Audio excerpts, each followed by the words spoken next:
ہر لحظہ مومن کی نئی شان نئی آن، ہر لحظہ مومن کی نئی شان نئی آن، تعلیمات تقویٰ ہے اللہ کی برہان، ہر لحظہ مومن کی نئی شان نئی آن، تعلیمات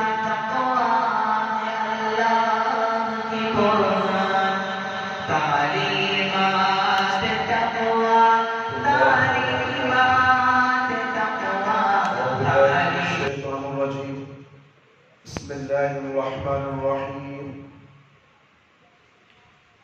إن الحمد لله نحمده ونستعينه ونستغفره ونعوذ بالله من شرور أنفسنا ومن سيئات أعمالنا، من يهده الله فلا مضل له ومن يضلل فلا هادي له، وأشهد أن لا إله إلا الله وحده لا شريك له، وأشهد أن محمدًا عبده ورسوله. أعوذ بالله من الشيطان الرجيم. بسم الله الرحمن الرحيم. يا أيها الذين آمنوا اتقوا الله حق تقاته ولا تموتن إلا وأنتم مسلمون. يا أيها الناس اتقوا ربكم الذي خلقكم من نفس واحدة وخلق منها زوجها وبث منهما رجالا كثيرا ونساء، واتقوا الله الذي تساءلون به والأرحام إن الله كان عليكم رقيبا.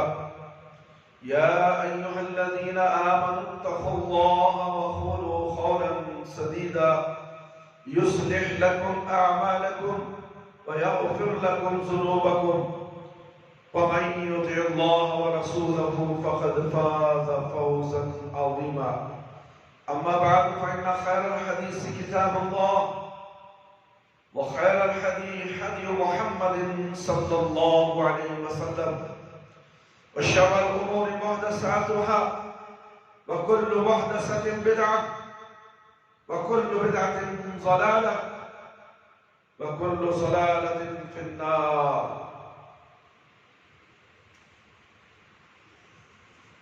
محترم بزرگوں، دوستوں، پیارے بچوں اور خواتین اسلام، میری پیاری ماں اور بہن، آپ کو اچھی طرح معلوم ہے عشر ذو الحجہ کے فضائل چل رہے ہیں.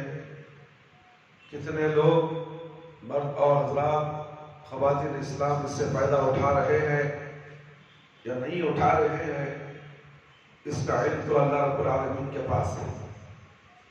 اور پورے ایاموں میں، یہ 10 ایام بڑے قیمتی ایام ہیں، اسے لوگ وقت کو ضائع کرتے ہوئے اسے جانے دے رہے ہیں.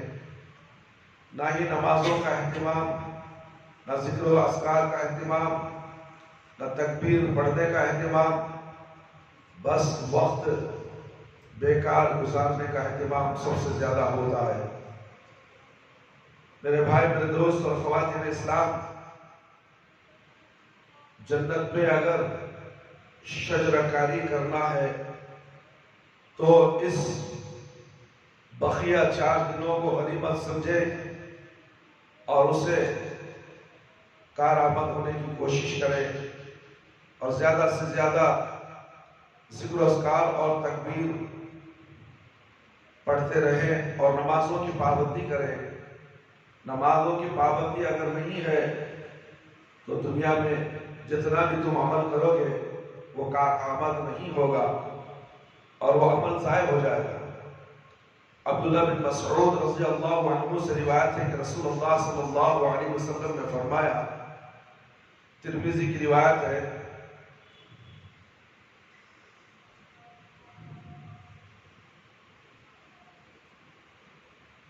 اسراء اور معراج کی رات میں میری ملاقات ابراہیم علیہ السلام سے ہوئی تو انہوں نے کہا، اے محمد صلی اللہ علیہ وسلم، میری امت کو میری طرف سے سلام پہنچا دینا. اور انہیں آگاہ کرنا کہ جنت کی مٹی اچھی ہے، اس کا پانی انتہائی میٹھا، اس کی زمین بالکل ہموار ہے۔ اور سبحان اللہ والحمدللہ ولا الہ الا اللہ واللہ اکبر کے ساتھ میں اس میں شجر کاری کی جا سکتی ہے۔ ایک حدیث میں ایک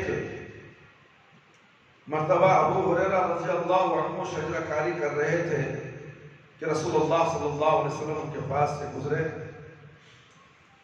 تو آپ صلی اللہ علیہ وسلم نے فرمایا اے ابو ہریرہ رضی اللہ عنہ، کیا میں تمہیں اس سے بہتر شجر کاری نہ بتاؤں؟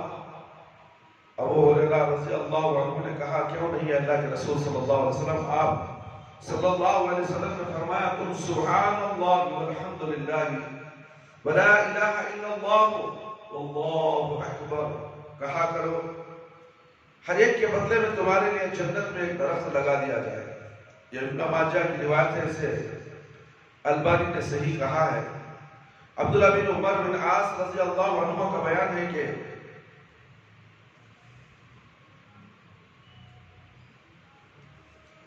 خطۂ زمین پر جو شخص یہ کلمات کہے لا الہ الا اللہ واللہ اکبر سبحان اللہ والحمدللہ ولا حول ولا قوت الا باللہ، تو اس کے گناہ مٹا دیے جاتے ہیں، چاہے وہ سمندر کے جھاگ کے برابر کیوں نہ ہو۔ یہ بھی ترمذی کی حدیث ہے۔ انس بن مالک رضی اللہ عنہ کا بیان ہے کہ نبی کریم صلی اللہ علیہ وسلم ایک درخت کے پاس سے گزرے جس کے پتے خشک ہو چکے تھے، جس کے پتے خشک ہو چکے تھے۔ آپ نے اپنا عصا اس کو مارا تو اس کے خشک پتے جھڑ گئے۔ پھر آپ صلی اللہ علیہ وسلم نے ارشاد فرمایا ان الحمدللہ وسبحان اللہ ولا الہ الا اللہ واللہ اکبر لتساقط من ذنوب العبد كما تساقط ورق هذه الشجرة۔ ترمذی کی روایت ہے، بے شک یہ کلمات الحمدللہ وسبحان اللہ ولا الہ الا اللہ واللہ اکبر بندے کے گناہوں کو ایسے جھاڑتے ہیں جیسا کہ اس درخت کے پتے جھڑ گئے۔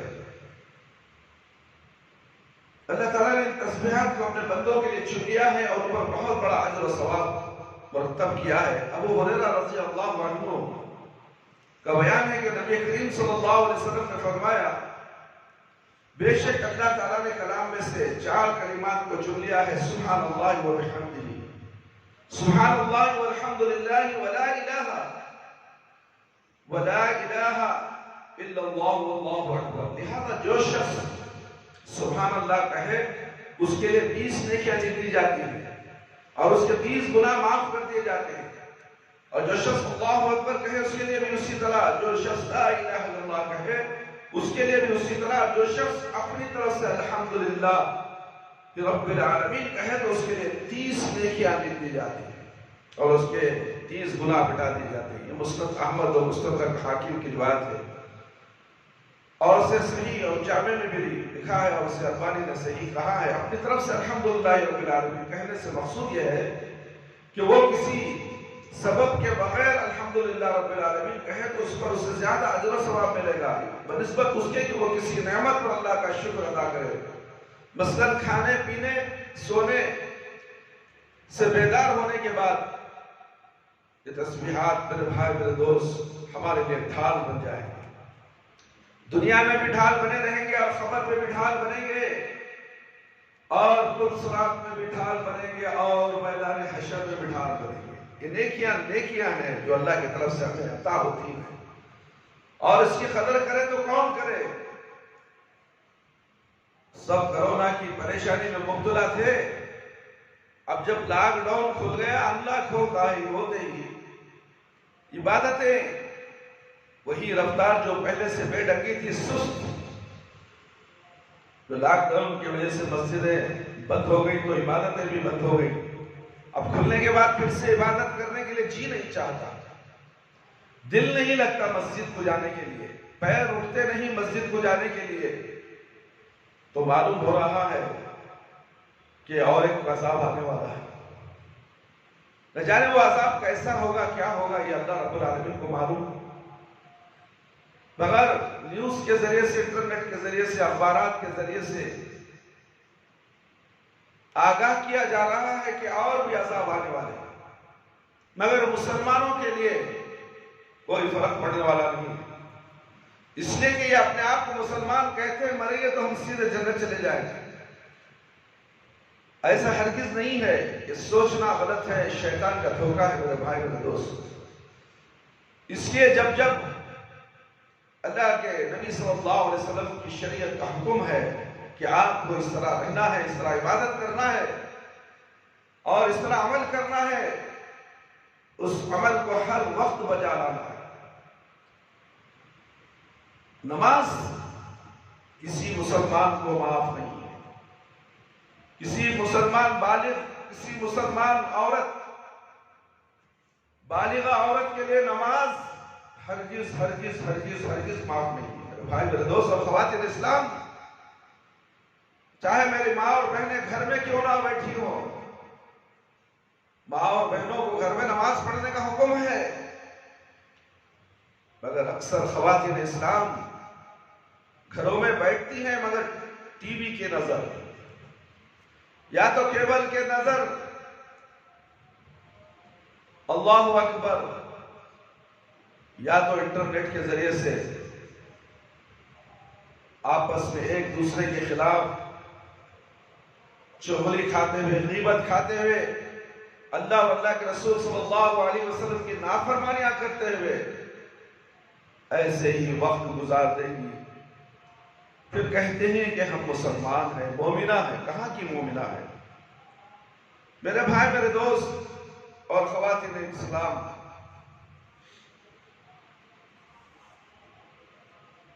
ابو ہریرہ رضی اللہ عنہ کا بیان ہے کہ نبی کریم صلی اللہ علیہ وسلم نے ارشاد فرمایا،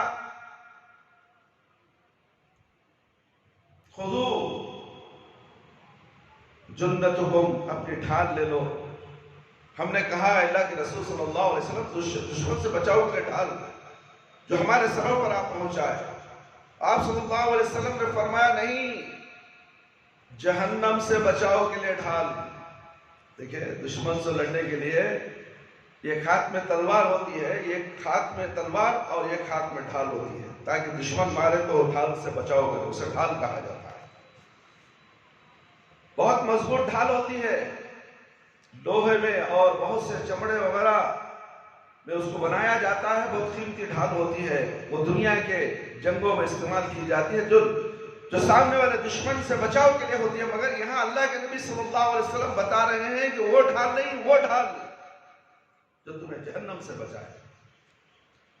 اس کے لیے صرف کلمات زبان سے پڑھنے چاہیے، زبان سے ورد کرنا چاہیے، ذکر و اذکار کرنا چاہیے. وہ کلمات کہ آپ نے، اللہ کے نبی صلی اللہ علیہ وسلم نے فرمایا، قُلُوا سُبْحَانَ اللَّهِ وَالْحَمْدُ لِلَّهِ وَلَا إِلَهَ إِلَّا اللَّهُ أَكْبَرُ فَإِنَّهُنَّ يَأْتِينَ يَوْمَ الْقِيَامَةِ مُنْجِبَاتٍ مُخَدِّمَاتٍ وَهُنَّ الْقِيَامَةُ الصَّالِحَاتُ.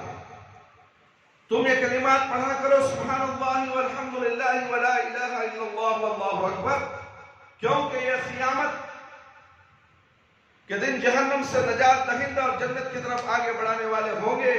اور یہی باقی رہنے والی نیکیاں ہیں، یہ نیکیاں باقی رہنے والے ہیں تمہارے ساتھ. تمہاری دھن دولت، تمہارے کاروبار، تمہارے بیوی بچے، تمہارے رشتہ دار، تمہارے ماں باپ اس دنیا سے چلے جائیں گے، وہ تمہارا ساتھ نہیں دیں گے اور تمہارے ساتھ نہیں رہیں گے. یہ تمہارے نیکیاں جو ڈھال ہے، اس ڈھال کو مضبوطی سے تھامو، اور یہی ڈھال ہے تمہیں جنت میں لے جانے والے، جہنم سے بچانے والے. میرے بھائی میرے دوست، یہ تسبیحات عرش کے ارد گرد اپنے پڑھنے والے کا ذکر کرتی ہے.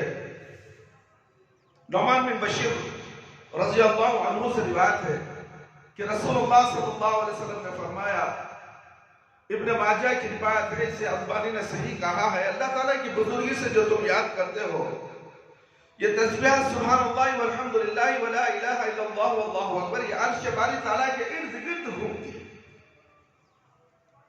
اور ان سے شہد کی مکھیوں کی آواز کی طرح ایک آواز آتی ہے جس میں وہ اپنے پڑھنے والے کا تذکرہ کرتی ہیں۔ اللہ اکبر، اس سے بڑی گواہی اور ہے؟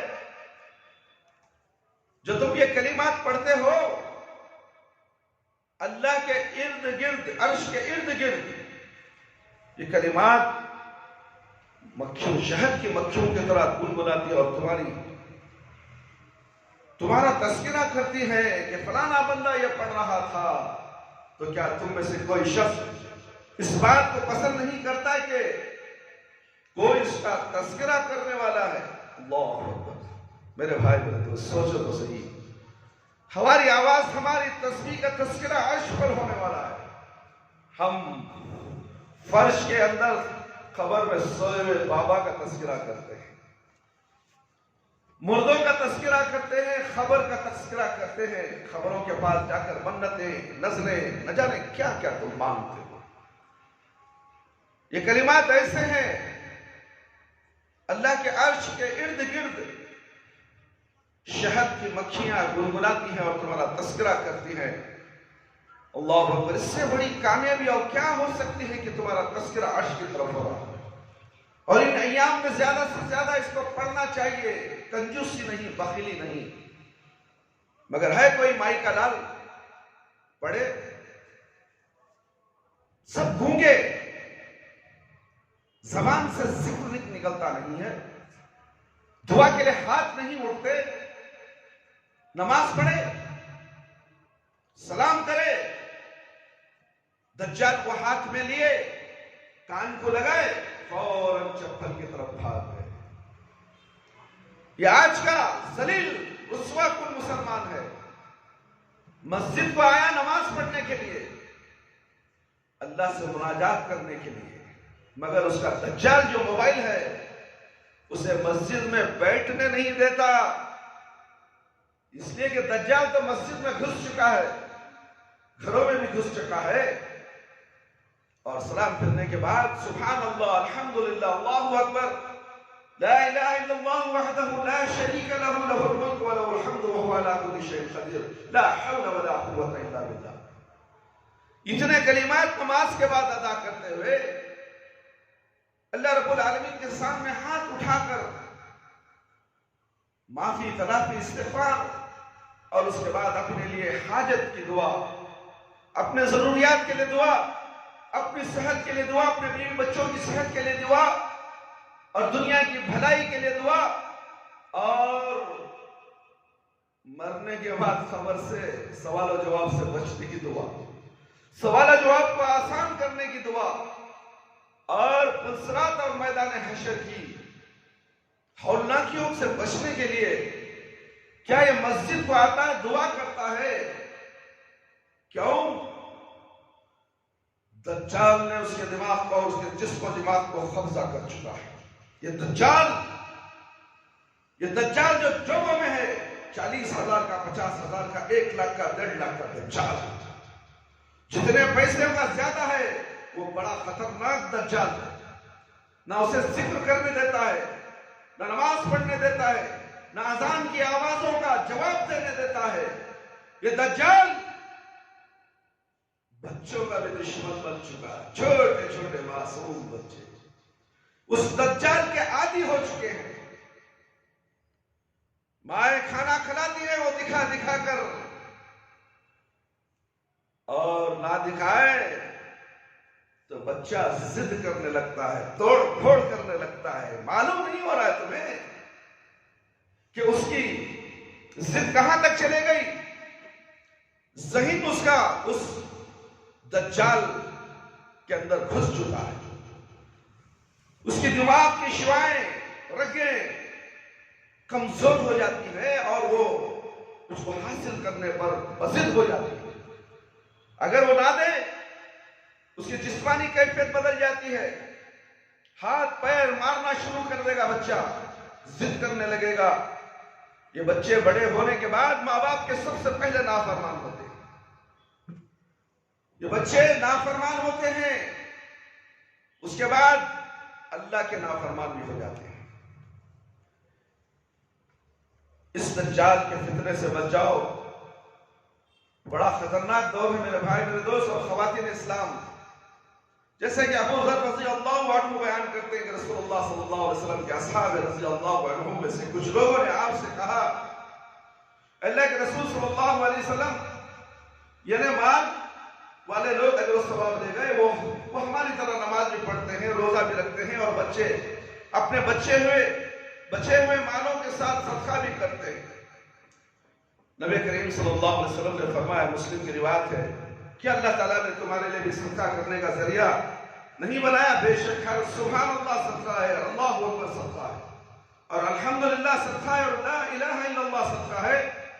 نیکی کا ہر حکم صدقہ ہے اور ہر برائی سے روکنا صدقہ ہے۔ ان کلمات مبارکہ کے ان عظیم فوائد کے پیش نظر ہمیں عام طور پر بھی اور خاص طور پر ان ایام میں بھی ان کو زیادہ سے زیادہ پڑھنا چاہیے، خاص طور پر تکبیرات کو، اور زیادہ اس کا اہتمام کرنا چاہیے، جیسا کہ ابن عمر رضی اللہ عنہ، ابو ہریرہ رضی اللہ عنہ کیا کرتے تھے۔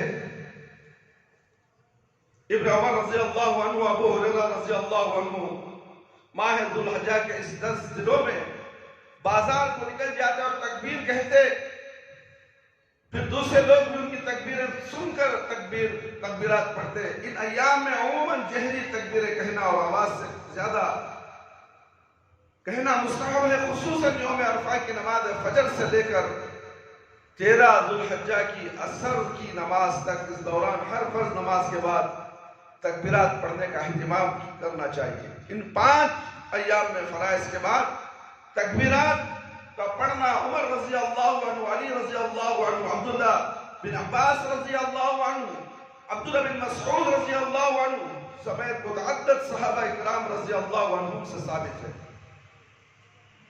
تکبیرات کے الفاظ اللہ اکبر، اللہ اکبر، لا الہ الا اللہ، واللہ اکبر وللہ الحمد۔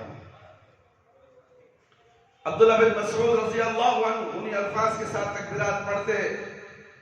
ان کی ابتداء میں اللہ اکبر 2 مرتبہ ہے، جبکہ ایک روایت میں بھی ان میں سے بھی یہ ثابت ہے جو ابتداء میں اللہ اکبر 3 مرتبہ بھی پڑھ رہے تھے، جبکہ عبداللہ بن عباس رضی اللہ تعالیٰ یوں کہتے ہیں، اللہ اکبر وللہ الحمد، اللہ اکبر وعجل اللہ اکبر علی ما ہدانا، رواہ الغنیم۔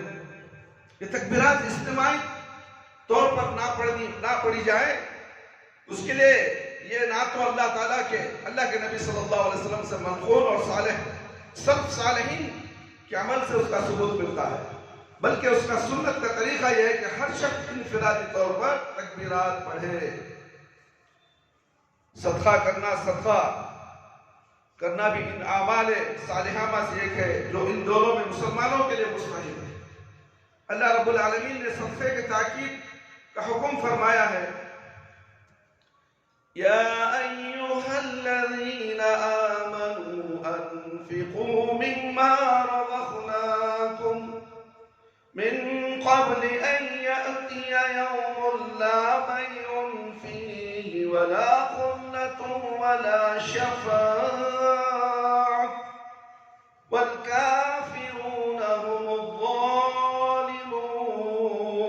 سورۃ البقرہ آیت نمبر 250-50۔ اے ایمان والو، جو ہم نے تمہیں دے رکھا ہے اس میں سے خرچ کرتے رہو، اس سے پہلے کہ وہ دن آئے جس میں نہ تجارت ہے، نہ دوستی اور نہ شفاعت، اور کافر ہی ظالم ہے۔ نبی کریم صلی اللہ علیہ وسلم نے فرمایا، ما نقصت صدقۃ من مال، رواہ مسلم، کسی مال کا صدقہ نکالنا اس مال کو گھٹاتا نہیں ہے۔ لہذا ہم اس خصوصاً ان ایام میں زیادہ سے زیادہ صدقہ کرنا چاہیے۔ اللہ تعالیٰ ہم سب کو ان تمام اعمال کی توفیق عطا فرمائے، آمین یا رب العالمین۔ برادران اسلام اور خواتین اسلام، عشرہ ذو الحجہ میں مستحب اعمال کے بارے میں ہم نے پچھلے جمعہ بھی اور اس میں جو مختصر تفصیل آپ کے سامنے رکھتی ہے۔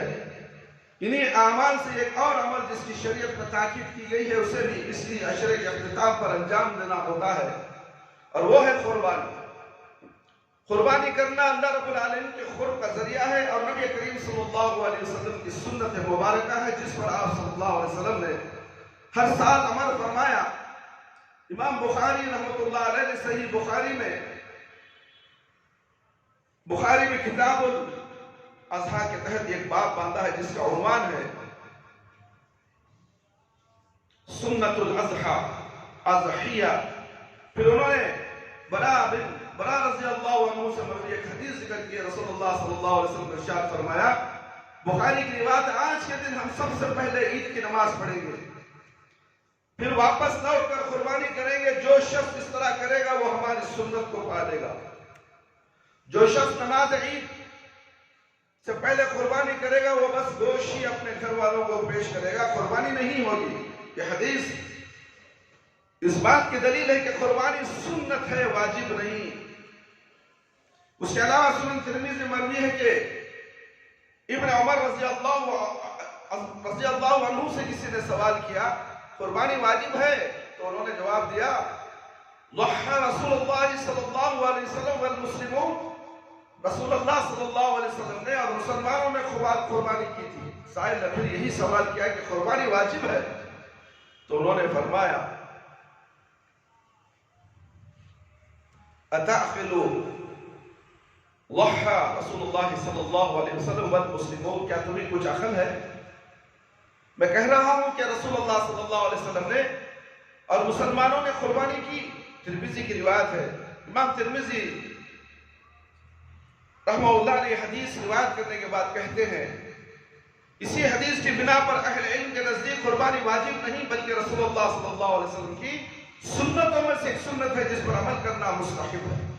اسی طرح ابن عمر رضی اللہ عنہ فرماتے ہیں، اقام رسول اللہ صلی اللہ علیہ وسلم بالمدینہ 10 سنین یضحی کل سنت۔ ترمذی، رسول اللہ صلی اللہ علیہ وسلم مدینے میں 10 سال مقیم رہے، اس دوران آپ ہر سال قربانی کرتے رہے۔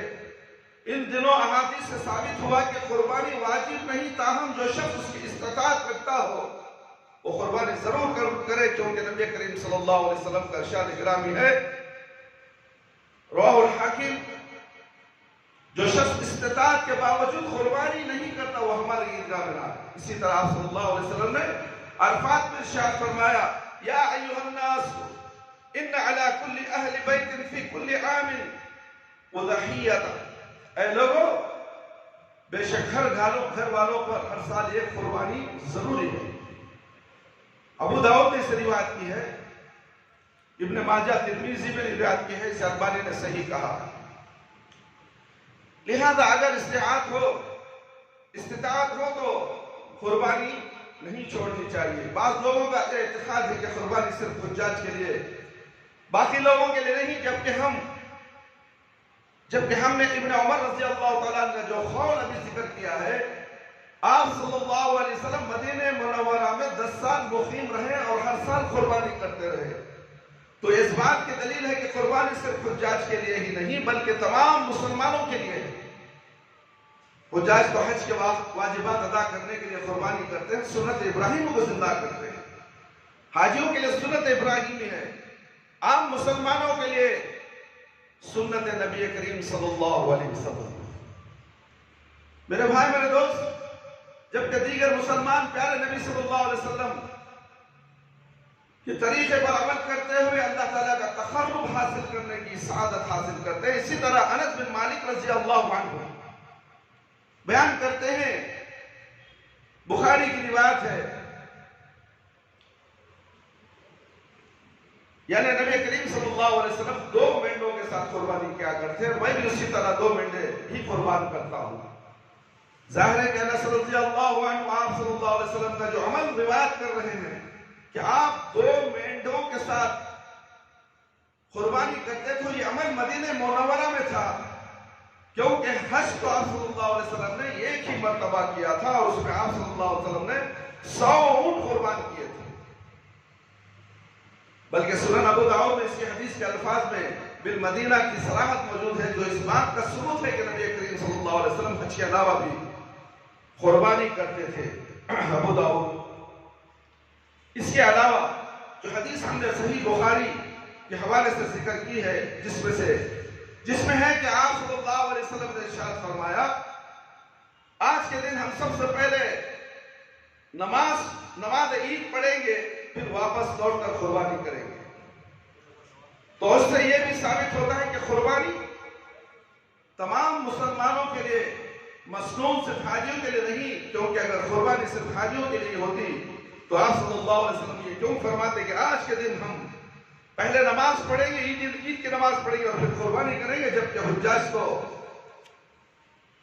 الحجہ کو نماز عید نہیں پڑھتے، حج کی نماز میں عید کی نماز نہیں ہوتی، اور نہ ہی رسول اللہ صلی اللہ علیہ وسلم نے حجۃ الوداع میں نماز عید پڑھی تھی۔ لہذا دنیا بھر کے مسلمانوں کو اس سنت پر عمل کرنا چاہیے۔ عزیزان گرامی اور دوست احباب، بزرگوں، ساتھیوں اور میری پیاری ماں اور بہنوں، قربانی کے تعلق سے ہم خطبہ عید الاضحیٰ میں ذکر کریں گے انشاءاللہ، موقع ملا انشاءاللہ تعالی۔ البتہ کچھ ایسے مسائل ہیں جنہیں عید سے پہلے بیان کرنا ضروری ہے، اور وہ یہ ہے جو شخص قربانی کرنا چاہتا ہے اسے چاہیے کہ وہ ذوالحجہ کا چاند طلوع ہونے کے بعد حجامت نہ بنوائے، ناخن وغیرہ نہ تراشے۔ ام سلمہ رضی اللہ عنہا بیان کرتے ہیں کہ رسول اللہ صلی اللہ علیہ وسلم نے ارشاد فرمایا جو شخص قربانی کا ارادہ رکھتا ہو وہ ذوالحجہ کا چاند دیکھنے کے بعد حجامت نہ بنائے اور نہ ہی اپنے ناخن تراشے، مسلم کی روایت ہے۔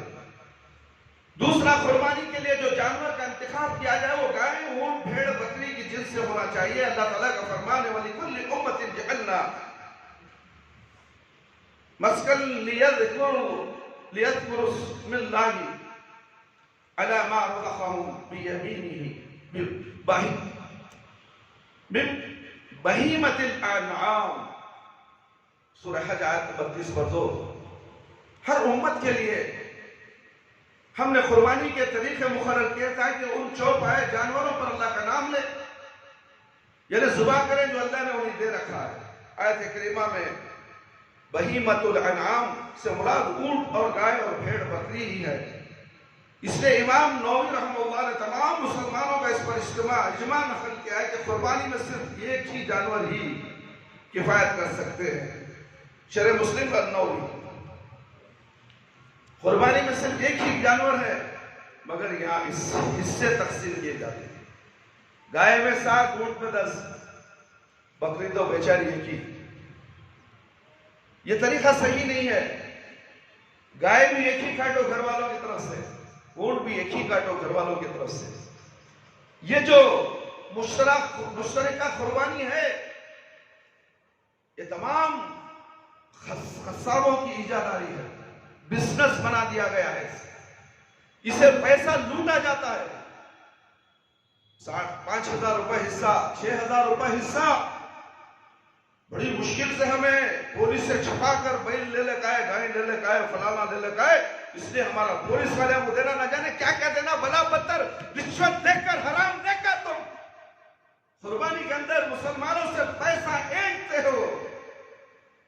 یہ مشترک قربانی کس نے بنائی کہ اللہ کے نبی صلی اللہ علیہ وسلم کے زمانے میں تھی۔ 5,000 روپے دے دیا، حصہ مل گا، قربانی ہوگی۔ واہ رے واہ، کیا آسان طریقہ ہے مسلمانوں کا۔ ضروری نہیں ہے قربانی دینا، استطاعت ہے تو ایک بکرا کاٹ دو، 5,000 ہو، 6,000 ہو، 8,000 ہو۔ اگر نہیں ہے خاموش رہو۔ تمہیں زبردستی نہیں کیا جا رہا ہے کہ مشترکہ قربانی میں حصہ لینا نہیں رہے تو تمہیں مسلمانی نہیں، ایسا کہاں ہے؟ ایسا کوئی مسئلہ نہیں ہے، لوگوں نے مسئلے بنا دیے۔ مشترکہ قربانی نہیں ہے، ایک بیل، ایک اونٹ اور ایک بکری کاٹو۔ قربانی کے جانور کا عیبوں سے پاک ہونا ضروری ہے، مثلا لنگڑا پن، بھینگا پن، انتہائی لاغر، کمزور یا بیمار ہونا، لہذا اس جانور کی قربانی کرنا جائز نہیں جس میں ان عیبوں میں سے کوئی عیب پایا جاتا ہو، تو ان میں سے کوئی عیب بھی جانور میں نہیں ہونا چاہیے۔ اسی طرح نہ کان کٹا ہو اور نہ ہی سینگ ٹوٹا ہو، تاہم جانوروں کا خصی ہونا عیب نہیں۔ برا بن عازب رضی اللہ عنہ بیان کرتے ہیں کہ نبی کریم صلی اللہ علیہ وسلم نے فرمایا، ترمذی کی روایت ہے، قربانی میں 4 قسم کے جانور جائز نہیں۔ وہ جانور جو بھیگا ہو اور اس کا بھیگا پن بالکل واضح ہو رہا ہو، وہ جانور جو مریض ہو اور اس کی بیماری بالکل ظاہر ہو رہی ہے، اور وہ جانور جو لنگڑا ہو اور اس کا لنگڑا پن بالکل نمایاں نظر آ رہا ہو، وہ انتہائی کمزور اور لاغر جانور جس کی ہڈیاں بھی نظر آ رہی ہیں۔ جانوروں کی چوتھا مسئلہ یہ ہے میرے بھائی اور دوست، جانور کی عمر، قربانی کا جانور موٹا تازہ ہونے کے ساتھ ساتھ 2 دانتا ہونا ضروری ہے۔ صرف بھیڑیا دمبے میں گنجائش ہے کہ اگر وہ 2 دانتا مل سکے تو 1 سال کا بھی کفایت کر جائے۔ جابر رضی اللہ عنہ بیان فرماتے ہیں کہ رسول اللہ صلی اللہ علیہ وسلم نے فرمایا، مسلم کی روایت ہے، تم 2 دانتا جانور ہی ذبح کرو، یعنی اگر تم تنگدست ہو تو 1 سال کا بھیڑ یا دمبا ذبح کر لو۔ تاہم کچھ احادیث سے معلوم ہوتا ہے کہ اگر تنگدستی نہ بھی ہو تو بھی 1 سال کے بھیڑ یا دمبا ساتھ قربانی کرنا جائز۔ اس بات کو صاحب تحفۃ الجوزی نے بھی راجح قرار دیا ہے۔ مثلاً ایک حدیث میں ہے کہ نبی کریم صلی اللہ علیہ وسلم نے فرمایا، بے شک 1 سال کا دمبا اس چیز سے کفایت کر جاتا ہے جس سے 2 دانتا کفایت کرتا ہے۔ ابو داؤد نے روایت کی ہے۔ اس حدیث کو اگرچہ الجزع کا لفظ متعلق اور اس میں دمبا اور دیگر دونوں شامل ہیں، لیکن ایک حدیث کی بنا پر اسے دمبا کے ساتھ مقید کرنا ضروری ہے، اور وہ ہے برا رضی اللہ عنہ کی حدیث، جس میں انہوں نے ذکر کیا کہ ان کے خالو نے نماز عید سے پہلے ہی قربانی کر لی تھی، تو آپ صلی اللہ علیہ وسلم نے فرمایا، تلک الشاۃ اللحم، وہ تو صرف بکری کا گوشت ہے، قربانی نہیں ہے۔ جو عید نماز سے پہلے اگر کوئی کاٹ دیتا ہے تو وہ قربانی نہیں کہلائی جاتی، صرف گوشت کا کھانا ہے، یعنی قربانی کا گوشت نہیں ہے۔ تو انہوں نے کہا، اللہ کے رسول صلی اللہ علیہ وسلم، میرے پاس 1 سال کا بکرا ہے۔ تو آپ صلی اللہ علیہ وسلم نے فرمایا، ضحی بها ولا تصلح لغیرک، تم اسی کو قربان کر دو اور یہ آپ کے علاوہ کسی اور کے لیے جائز نہیں۔ بخاری اور مسلم نے روایت کی۔ اس حدیث سے ثابت ہوا کہ 1 سال کا بکرا قربانی میں کفایت نہیں کرتا۔ مسئلہ نمبر 5، قربانی کا وقت۔ قربانی کا وقت عید الاضحیٰ کی نماز کے بعد ہے۔ جندب بن سفیان رضی اللہ عنہ سے بیان کرتے ہیں کہ میں نے قربانی کے موقع پر نبی کریم صلی اللہ علیہ وسلم کے ساتھ تھا، ابھی آپ صلی اللہ علیہ وسلم نے نماز سے فارغ ہونے سے پہلے ہی قربانی کر لیا۔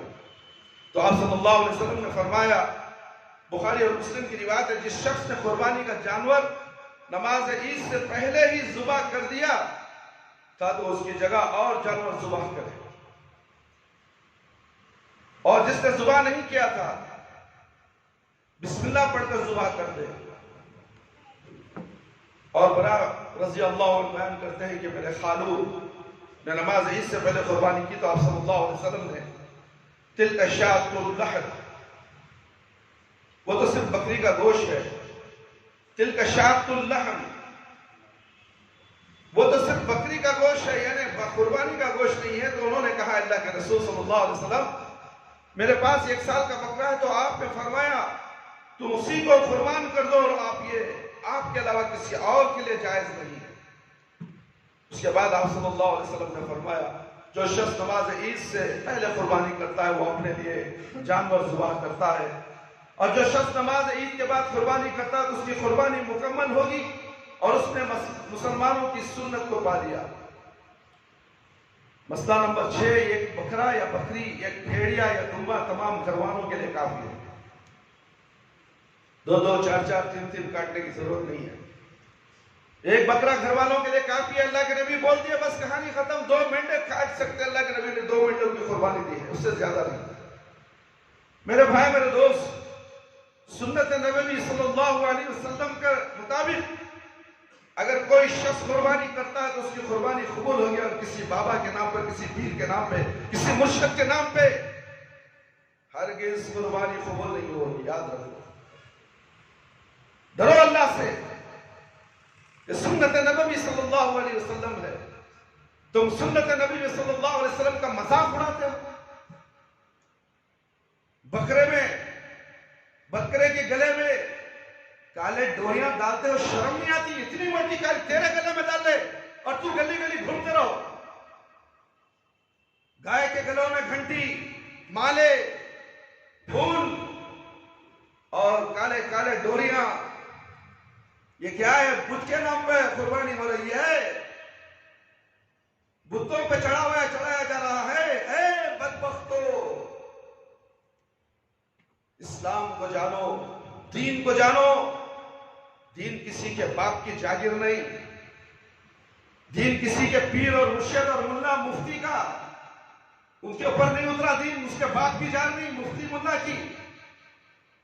دین وہاں سے لو جہاں سے صحابہ اکرام رضی اللہ عنہم نے لیا تھا. پیارے نبی صلی اللہ علیہ وسلم سے زیادہ بہتر کوئی دین ہے اس دنیا کے اندر تو بتاؤ. تو پھر ڈھڈورا کیوں پیٹتے ہو؟ دین کا تم نے تو مذاق اڑا کے رکھ دیا ہے. نمازوں میں مذاق, عیدوں میں مذاق,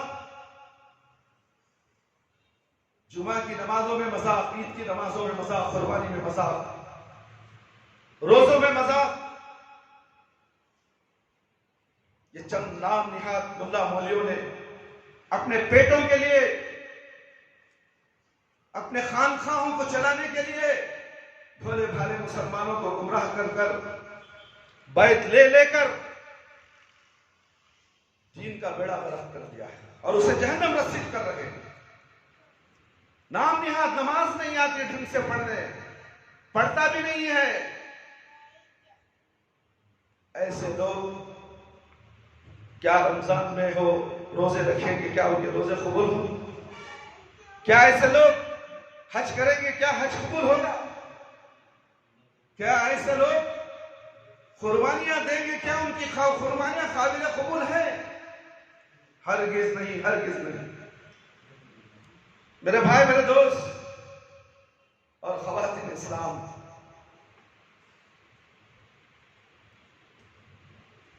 ایک بکرا, ایک بکری یا بھیڑ, دمبا تمام گھر والوں کی طرف سے کفایت کرتا ہے. اس لیے کہ گھر کے ہر فرد کی جانب سے الگ الگ جانور ذبح کرنے کی ضرورت نہیں ہے. بلکہ اگر نیت صرف ایک ہے کہ لوگ یہ کہیں کہ فلاں نے اپنی طرف سے الگ قربانی کی ہے, یا صرف اس لیے کہ میں یہ کہہ سکوں کہ میں نے اپنی طرف سے الگ قربانی کی ہے, تو یہ ریاکاری ہے, یہ حرام ہے. لوگوں کو دکھانے کے لیے قربانی کرتے ہو. ارے میں تو بڑا دھنا سیٹ ہوں, 5 مالے کی بلڈنگ ہے, یہ کچھ قربانی دیا. ارے لوگ کیا کہیں گے, چلو اور 1-2 بکرے لاؤ, کاٹو, یہ غریبوں میں بانٹ دو. ارے تمہارا دین تمہیں سمجھ میں آ گیا, اللہ کے نبی سمجھ میں نہیں آیا. یہ ریاکاری, یہ دکھاوا حرام.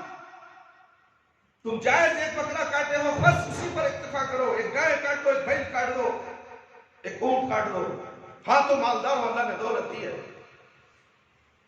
اچھی مضبوط گائے کاٹو, کس نے منع کیا؟ ایک اونٹ کاٹ دو, تمہاری حیثیت کے مطابق. 4-4, 3 بکرے کاٹنے کی کیا ضرورت ہے؟ میرے بھائی, میرے دوست, صدقہ خیرات کرو, غریبوں کا خیال کرو, یتیموں کا خیال کرو, بے بسوں کا خیال کرو. کتنے لوگ, کتنے گھرانے بیمار ہیں, کرونا کی وجہ سے دوائیں مل نہیں رہی, ان کا حال, پرسان حال کوئی نہیں ہے, پوچھنے والا کوئی نہیں ہے. اتنے بڑے ادارے ہیں, فلانے فاؤنڈیشن, بیکار ہے فلانے فاؤنڈیشن, کوئی کام نہیں ہو رہا ہے فاؤنڈیشنوں میں, مگر حکمری ویسی کی ویسی ہے, محلے کے اندر بے علمی ویسی ہے, دین ادھورا ہے. گھروں کے اندر ڈش آنٹی نے, کسی نے مجھے فون کیا تھا, کیبل والے رٹ لگا لیا مجھے, غلطی سے فون آیا ہے, کیبل والے تمہیں, میں بولا ہمیں اللہ والے, اللہ رنگ نمبر, اللہ اکبر, سوچو, اللہ والے بولے تو رنگ نمبر بولنا, بے خوف گدھا, اسے کون سمجھا دی؟ لوگوں کو 2 کلو چاول, 5 کلو چاول, 1 کلو شوگر دے کر ان کے پیٹ تو تم بھرتے ہو, ان تک دین کون پہنچائے؟